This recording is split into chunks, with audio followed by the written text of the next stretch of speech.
आज 4 साल बाद फिर वही आवाज सुनाई दी। हवा में फिर वही खुशबू थी, लेकिन सब कुछ बदल चुका था। उससे देख के ऐसा लगा मानो जिंदगी मुझसे बोल रही है, तू अभी जिंदा है, तू अब भी ख्वाब देख सकता है, तू अकेला नहीं है अब। लेकिन फिर भी मन में कहीं डर था कि कहीं ये सपना तो नहीं है जो आंख खुलते ही टूट जाएगा। मन में हजार सवाल चल रहे थे कि तभी वो सामने आग बोली, हाय कैसे हो। मैं तो उससे बस देखता ही रह गया। वो फिर बोली, हेलो कैसे हो, कुछ बोलो। मैं हड़बड़ाहट में बोला, मैं ठीक ही हूँ, तुम जैसी हो। वो बोली, ठीक हूँ। तुम इस कंपनी में जॉब करते हो? मैंने कहा, हाँ। उसके चेहरे पर हल्की सी मुस्कुराहट थी और बोली, मैं आज ही ज्वाइन हुई हूँ। यह आज मेरा पहला दिन है जॉब का। ये सुनकर मानो मेरे अंदर कहीं खुशी की लहर चल पड़ी, लेकिन मैं उससे वो खुशी बांट नहीं सकता था।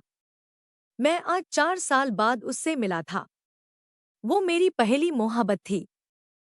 हम दोनों साथ में बहुत खुश थे, लेकिन फिर एक दिन आया जब वो मुझसे जुदा हो गई। आखिरकार गलती भी मेरी ही थी। असल में वो मुझे छोड़ के नहीं गई थी, मैंने ही कुछ गलत कर दिया था उसके साथ। मैं ही बेहक गया था किसी और के लिए। और लेकिन वो कहते हैं ना, प्यार अगर सच्चा हो तो बुरे से बुरा इंसान को बदल देता है। ऐसा ही कुछ हुआ मेरे साथ। मैं अंजलि को भूल के भी नहीं भुला पाया था और फिर आज 4 साल बाद वो मेरे सामने है। क्या बोलूं उससे, मैं किस मुंह से बात करूं, कुछ नहीं समझ आ रहा था मुझे। वो मेरे ही ऑफिस में अभी नई नई ज्वाइन हुई है और मैं उसका सीनियर हूँ।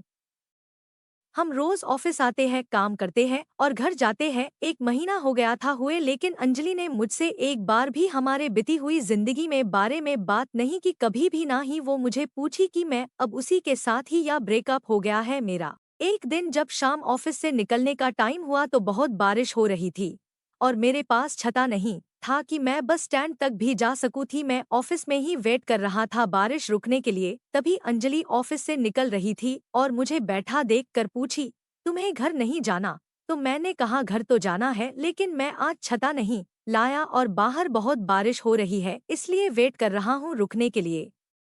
वो बोली, ठीक है। फिर थोड़ा रुक के बोली, मेरे पास छाता है, चाहो तो मैं तुम्हें बस स्टैंड तक छोड़ सकती हूँ।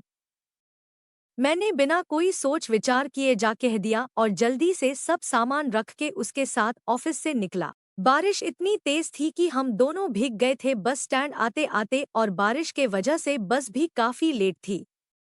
हम दोनों के बीच शांति थी, ना मैं कुछ बात कर पा रहा था ना वो कुछ बोल रही थी।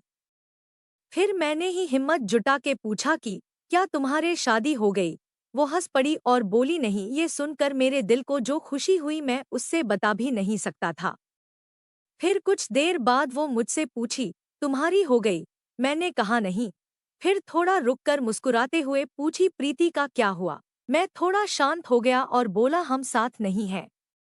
वो कुछ नहीं बोली, बस चुपचाप खड़ी थी। फिर मैंने बहुत हिम्मत जुटा के कहा कि अंजलि मुझे माफ कर देना, मैंने तुम्हारे साथ बहुत गलत किया था। वो चुप ही थी, कुछ नहीं बोली।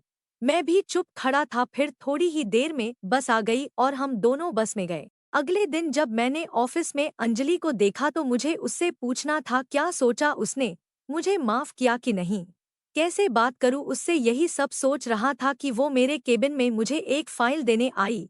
मैंने बिना कुछ सोचे उसे बोल दिया कि ऑफिस के बाद साथ में चलना, मुझे कुछ बात करनी है। वो बोली, क्या?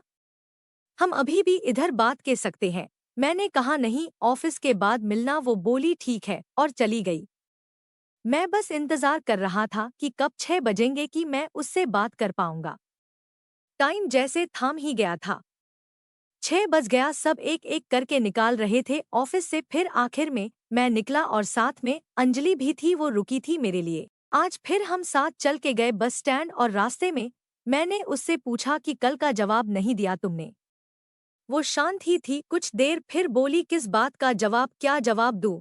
मैं गए तुम थे छोड़ के और अब मुझे फिर से वो सब कुछ नहीं चाहिए, तो कोई माफी सवाल जवाब की बात ही नहीं बनती।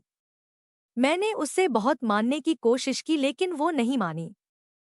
5 महीने हो गए थे हमें एक ही ऑफिस में काम करते हुए, लेकिन हम दोनों ही अब एक दूसरे से बात नहीं करते थे उस दिन के बाद। मैंने बहुत बार कोशिश किया कि अंजलि को मैं माना लूं, उससे ये कह सकूं कि हाँ मुझसे गलती हो गई थी, लेकिन मैं तुम्हारे बिना नहीं रह पा रहा हूँ।